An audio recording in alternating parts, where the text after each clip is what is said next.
Hey guys, welcome to episode number 67 of the Big Time Strength Podcast. I appreciate you tuning in today. I am glad to be back. It's been a few weeks since I've been on, and I really appreciate Coach Preston Peterson bringing us some great high school coaches the last couple of weeks, and I really appreciate him picking up the slack for us. So I want to start today's show before we get to the interview with Coach Ben Kozak at West Texas A&M.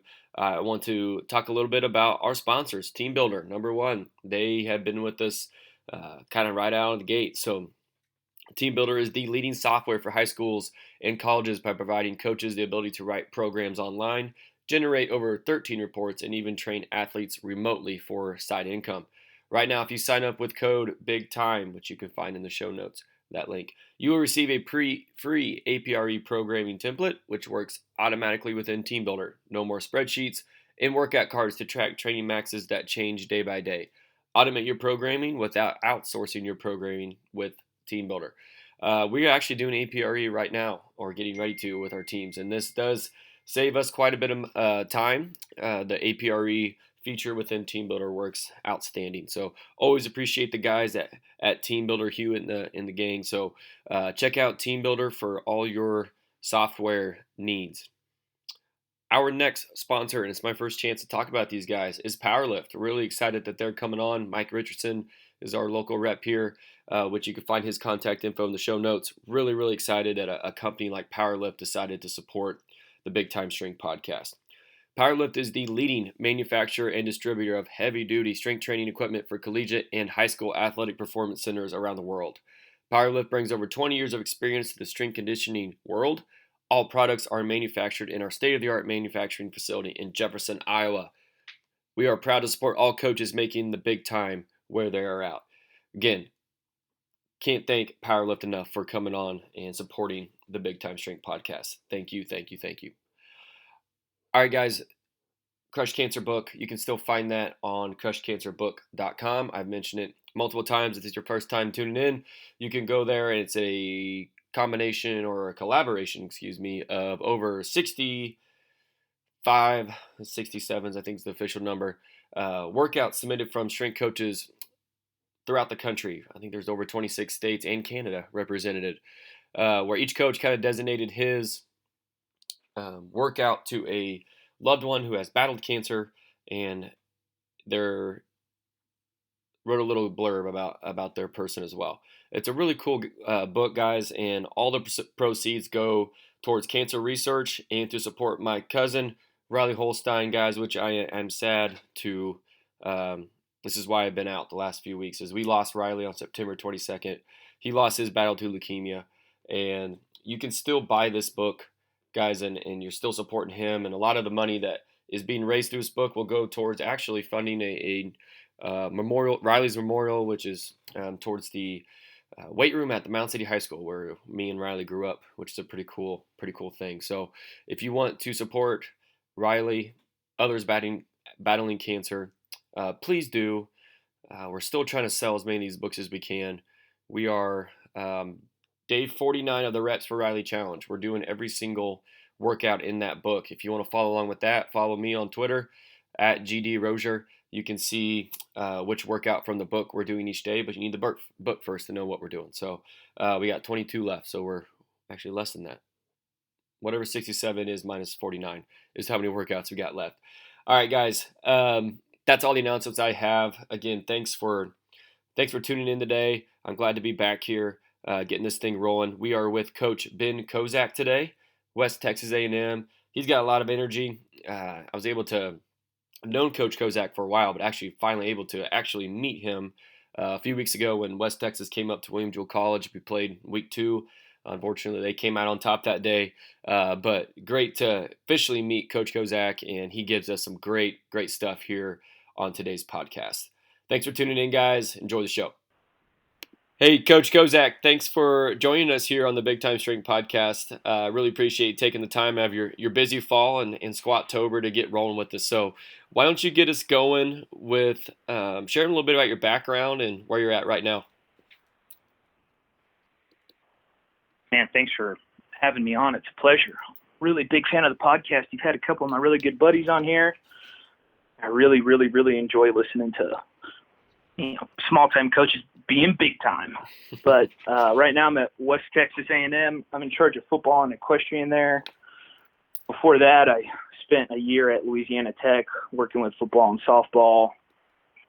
And prior to my year there was at, I'm sure you're familiar with Midland in Nebraska. They're part of the GPAC, but spent 2 years there as a GA and working with football for the first year, and then as many sports as I could get my hands on the second year. But where it all started was the good old Benedictine College, man. Go Ravens. That's where I played football and got my undergrad degree. So it all started back in Atchison, Kansas. Well, we were talking just a little bit before we started recording about equestrian. I think that's an interesting. So why don't you fill our listeners in a little bit about what you're doing with your equestrian team? I think that's an interesting conversation. Oh man, they're fun to work with. Right now we're just in our basic kind of GPP, but they're a fun group. They're totally different than any other sport I've ever worked with. I mean, horse people are a different breed, no pun intended, but they're special. I really had no idea what I was kind of getting myself into. My buddy Nick was in charge of them my first 6 months while I was moving to Canyon, but I really got to watch them train and learn what they do. And when he left, kind of volunteered. It's like, hey, I'll definitely take over. They're a good group. So right now we're just trying to get strong. Those girls have very intense practices. I never really deeply thought about it until I took the time to go watch. And I mean, when you got a big animal you're trying to control for an extended period of time, it's not easy. It's not like a football practice or even, I mean, I used to play basketball running up and down the court. When you're trying to control that horse, it's a totally different musculature and posture out, and they really do have a tough time. So we always got to just make tougher athletes. That's awesome. I would never even know where to start with that. So I wanted to get your thoughts on that. That's good. So let's dive into some discussion questions here, and let's start. What is your guys' mission statement there, and maybe some of the core values that kind of guide your department?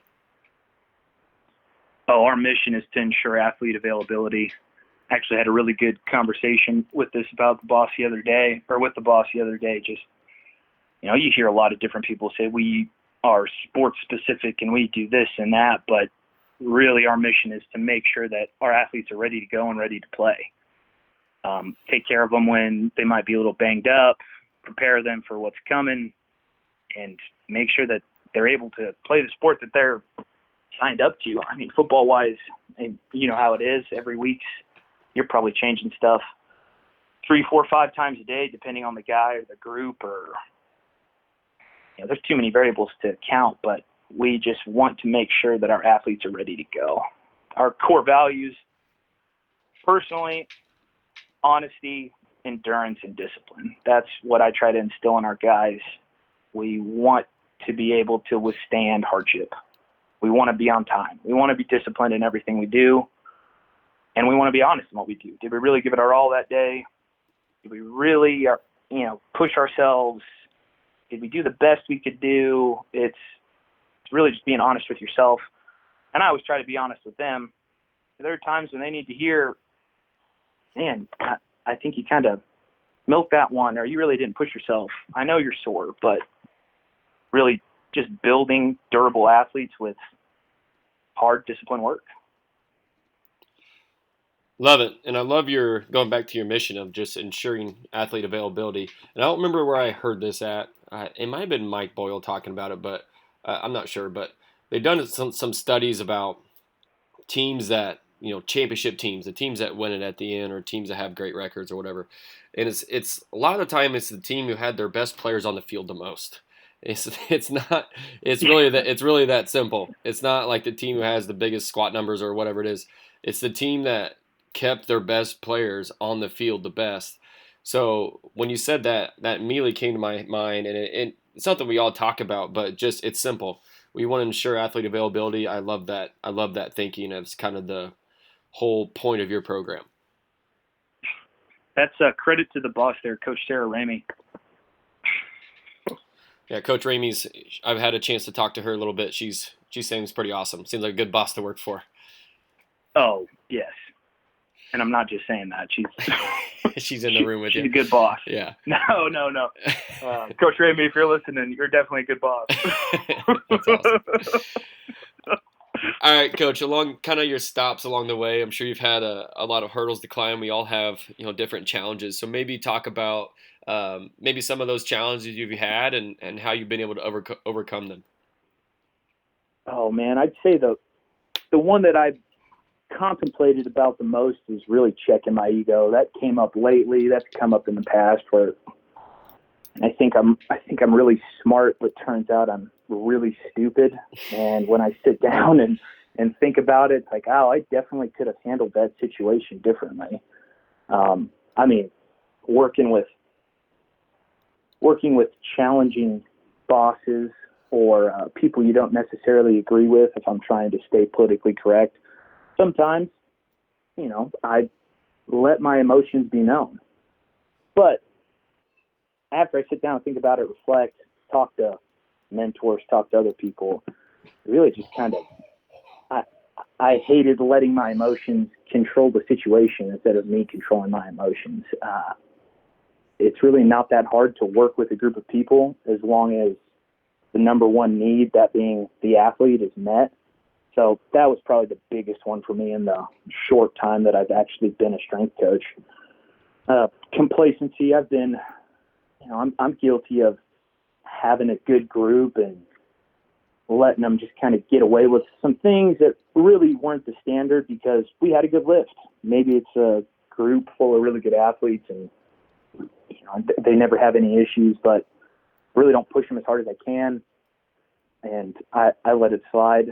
I try to always take notes. So I always, at the end of the day or end of the week or even end of the training session, just go back through and kind of check myself on areas where, man, Tuesday 0530 group, we could have pushed them a little harder, or 4 o'clock travel group, they were smoked. I probably didn't need to push them that hard. So sometimes I get comfortable. I think we all do, but that one is one that gets me usually at the end of the week when I'm really thinking about what we got accomplished. I think dealing with air quote dangerous coaches. Sometimes, again, I let my emotions get the best of me, but it's just two different realms. Sport coach, strength coach, should be a symbiotic relationship. You're working together to get your dudes ready to go because obviously you want to win, but sometimes, I've butted heads before. I've worked with some people that are challenged me in ways that I was not used to, and I challenged them in ways that they were not used to. So usually, again, just getting back to check my ego and not letting my emotions get out of control. Because I can't get fired up as much as I like to just hang out and train and just smile all day because I'm genuinely a happy guy. Sometimes I've been guilty of getting a little angry. Well, those are stuff that I think we all struggle with, and I appreciate your honesty on that. It's awesome stuff. And I think that the complacency thing to me is one that is just a constant battle. And it's for me, and I think it's like that for all coaches, where it's like you said, I let a good group get away with too much. And something I struggle with is, everybody's got teams that are, typically better or worse or whatever. So keeping those good teams at a high standard and not just nitpicking at the teams that are bad, and making sure you keep pushing the teams that are good and that you're not let them be complacent is something that I've battled a lot. And that's just, it's really hard to do. And when you're in that head chair and trying to do with all those teams, and something leads me to my next question for you that I'm going to kind of blindside you with here a little bit. Maybe talk a little bit about, you're at Midland where you're working with all these teams and across a lot of sports, and then you kind of transition to where you're at now, where you just got football and equestrian. Okay, can you talk a little bit about what the difference is, and maybe can you do more with your football and equestrian team say, be a better coach or get more detailed or more individualized or whatever you want to call it, compared to what you were able to do at Midland and your other stops where maybe you had more teams? Yeah, man, that's a good question. I would like to say I get more done with obviously less teams, but I would not have learned how to do that without that experience at Midland. And Right. they were, that was a blessing in disguise. You know, you can't burn the candle from both ends, and I found that out pretty quick. You know, I was working with football, women's basketball, lacrosse, cheer, trying to get my own lift in, trying to study, and not learning how to tell people no. That hurt in the short term, but it really paid dividends in the long term. It taught me how to maximize time so that I can see athletes now more frequently without overworking them. Yeah. I mean, it doesn't need to be an hour and a half training session. I learned what works kind of. I tried to do the tier system while I was at Midland, and I learned what not to do. Yeah. I figured that out pretty quick, but also it taught me you got to tell people no sometimes. You got to tell coaches no. You got to tell players no, and you really do. Is sometimes you got to be a little selfish and take some time for yourself if you want to last. You know, we all hear about coaching burnout, but most people probably are too scared to tell their boss, no, I'm not coming in on Sunday to work with their injured star athlete. And they're, why not? Well, he or she's been working for 6 straight days. They probably need some time to recover too. Right. And I'm going to get back to work with them on Monday. Yeah. It's if you want to go far, go together. If you want to go fast, go alone. And I want to go far. Right. Yeah, I like that. All right, Coach. So maybe talk about, what's next for you guys there? What are you guys really pushing for? What's your vision for West Texas athletic performance or strength conditioning, whatever you guys call it, over the next 5 years? Oh, obviously, this sounds so cliche, but we want to win more. Yeah, I'm with you, man. I'm with you.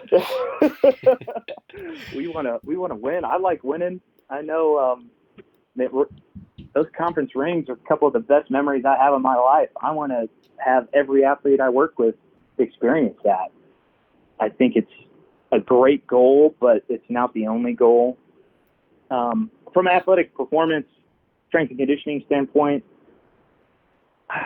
further develop player-led programs. That's really what specifically our football team's about, and we've gotten considerably better about holding team to the standard.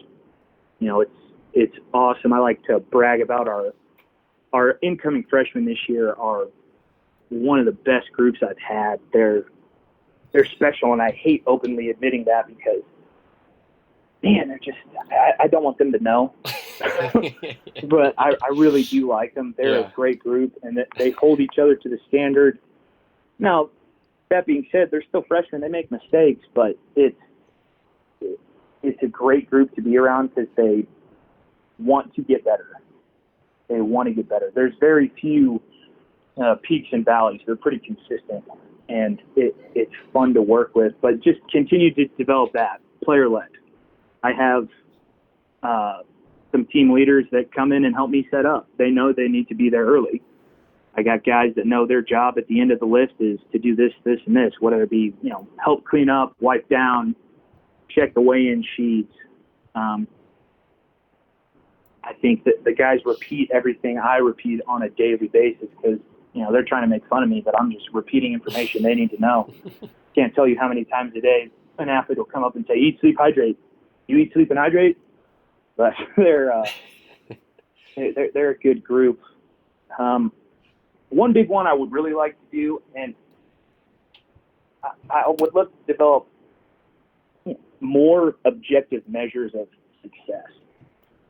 Create a better player profile for really specifically for the football team, but also my equestrian girls, because I'm still learning about their sport to this day. I still am very elementary in my understanding. But with football anyway, being how strong do we really need to be? Yeah. You know, at this position, we recruit guy A, B, and C, and they come in day one. Where do we need to be by the end of the summer, by the end of fall camp, by the end of spring ball for them to meet the standards that their position coaches want? I think, you know, developing a better test.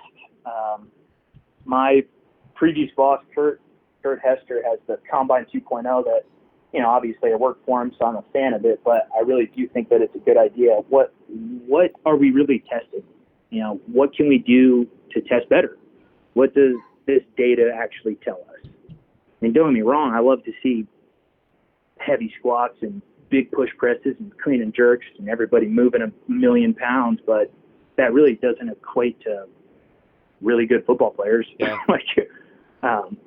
I love to see everybody do it, but I wouldn't be doing my job if I just tried to create strongmen. I think, sorry, go ahead.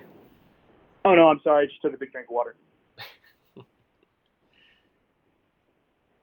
I think it's interesting how that seems to be a question that everybody's asking right now, and the industry seems to be shifting that way, is, you know, how strong is strong enough, and some of those things, and shifting away from that.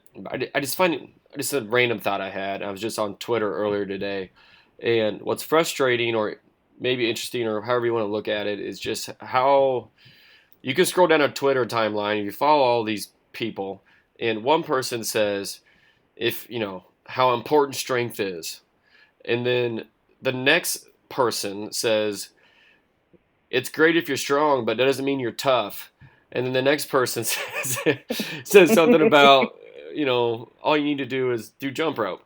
So, like, I don't know. There's just a lot of contradicting things, and I'm just really interested to see just where the industry goes on that. That's kind of random on that subject, but I don't know if you have any thoughts on that.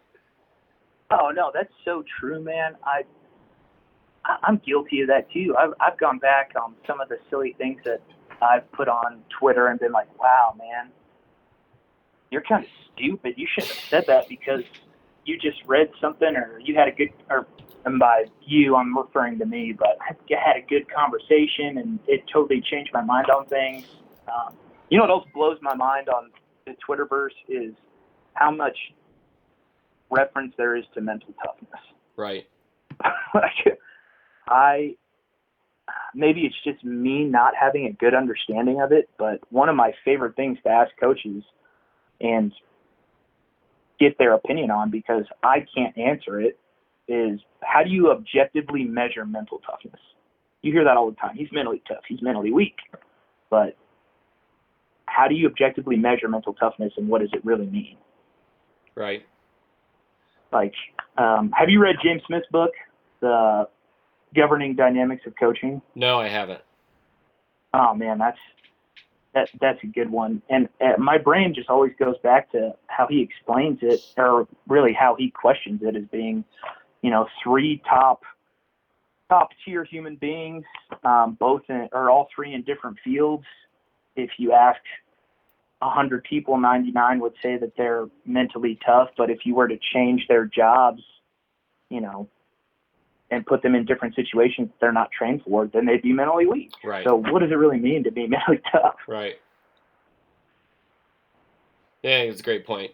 You know, the people we say are mentally tough are usually the best athletes. The more, you know, they're skilled, and they're able to do this tough task better than the people who weren't as skilled, but they weren't as mentally tough necessarily in one example. But yeah, it's definitely a hot button topic that people love to just throw around, that and culture and all these words that we just talk about and don't really ever define, and it's really hard to measure. So I don't know how we got down that road, but I probably started it. So no, I'm sorry. I go on rants.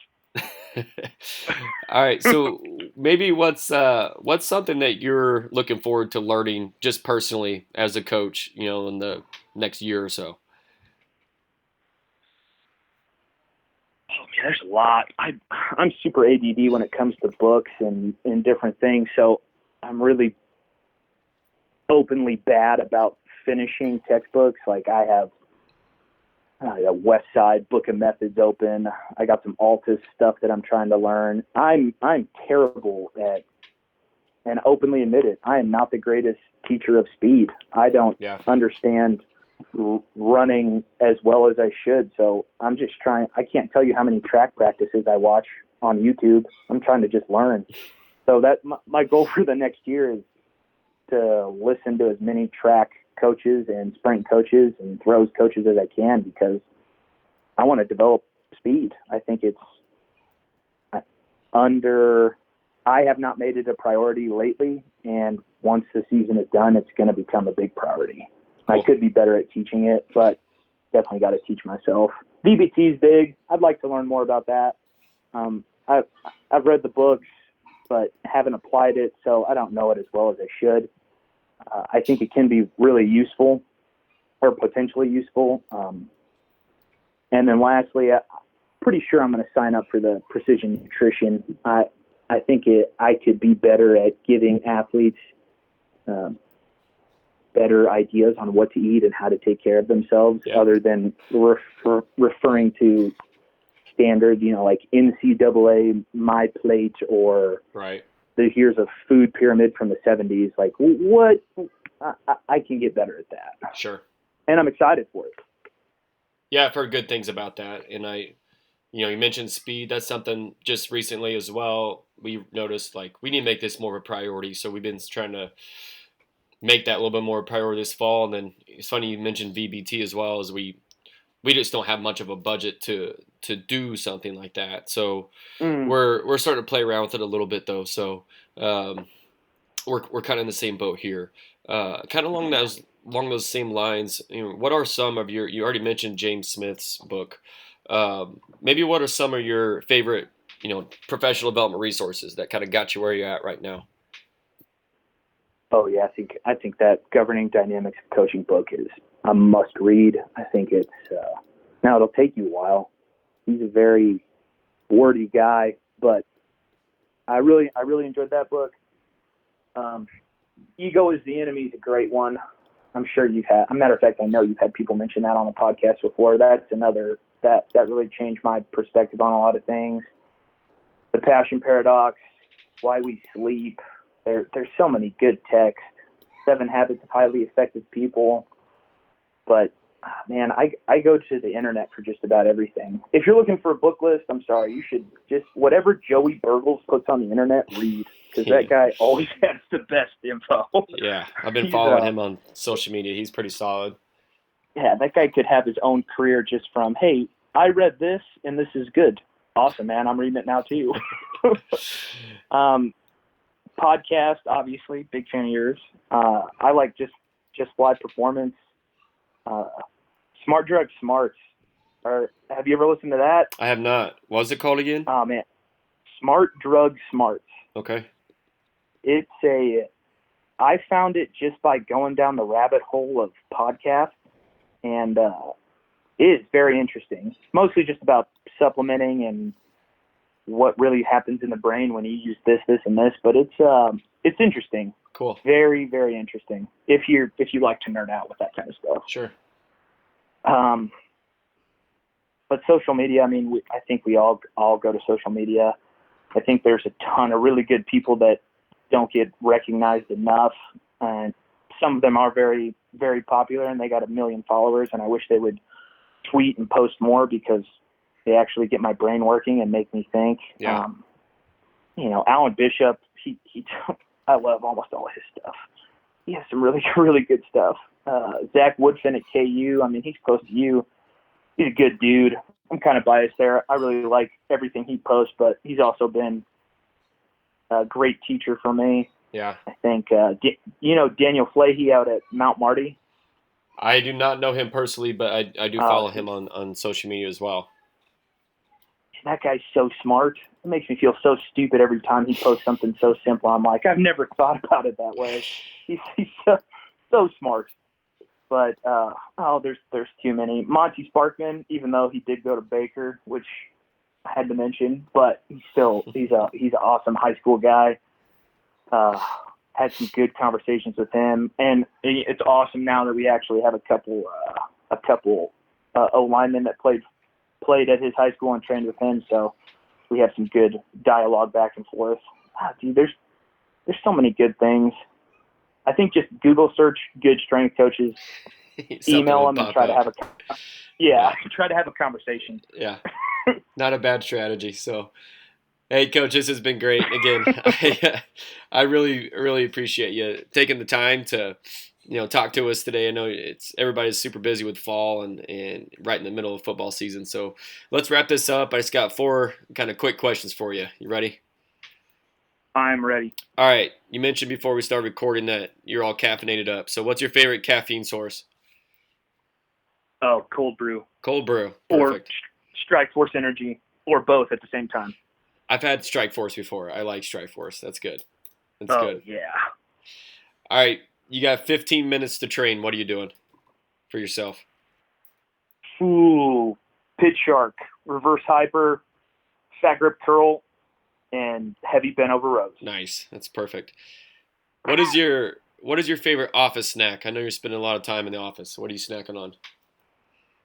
Oh man, I make protein yogurt, make Muscle Farm cookies and cream protein and the flavorless Greek yogurt, and let it sit.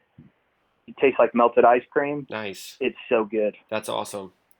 I'm always looking for snack ideas. That's a good one. Oh, and you can let that sit. That'll last you all week. Perfect.